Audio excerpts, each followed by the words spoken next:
Hongera sana Kisoda, umefanya kazi kubwa sana.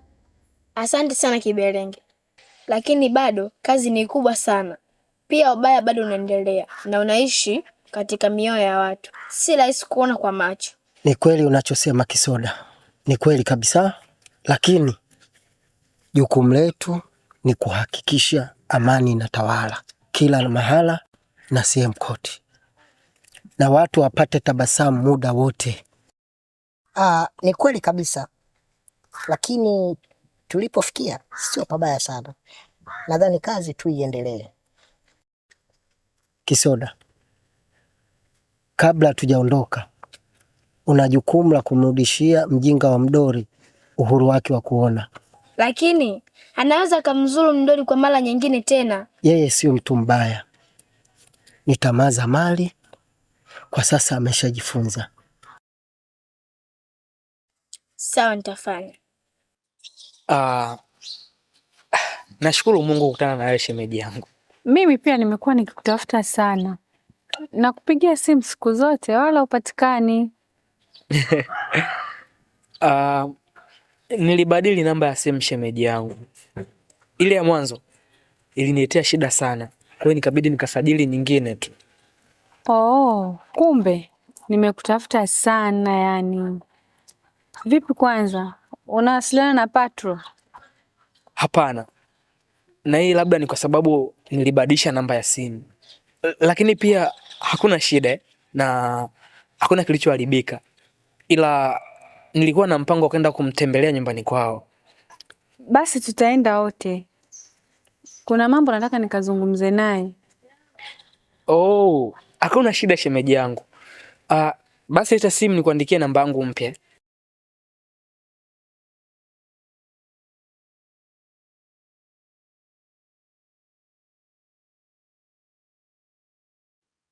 Usio unanitenga hivyo bwana. Sio vizuri.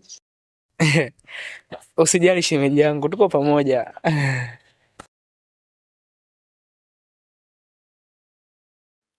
Kwa hiyo hapo ulikuwa unaenda wapi sasa? Naenda hapo chini kutafuta chochote kitu. Si unajua tumbo linahitaji kula Kumbe ulikuwa unaenda kutafuta chakula. Mimi mwenyewe nauza mgahawa pale, sio mbali. Twende basi ukanisupport shemeji yangu. Wow. Shemeji yangu mpambanaji sana. Anyway, sina budi ya kwenda kukuungisha. Twende. Haya, tuondoke.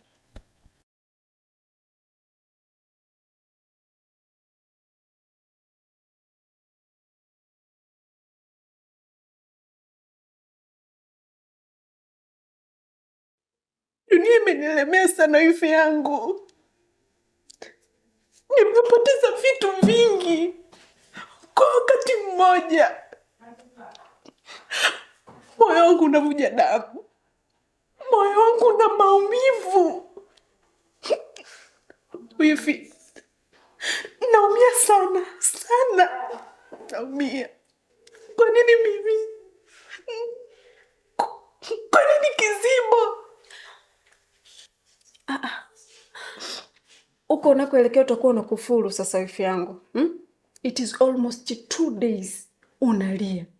The day and the night. Uoni kama unajiumiza? Mdori, hauwezi kuelewa maumivu yangu kwa sababu haupiti alinayopitia mimi. Hujapata maumivu nayo yahisi mimi. Okay. Just imagine. Kaka yangu, baba mmoja, mama mmoja, na wanasema damu ni nzito kuliko maji. Lakini hata hiyo damu yangu jana ameniambia niondoke. Kaniambia nifungashe kila kilicho changu vipi. Niondoke mimi. Hapana. Hautaondoka. Sawa. Wewe ni wifi yangu. Na wewe ndo familia yangu. Sijui unanielewa?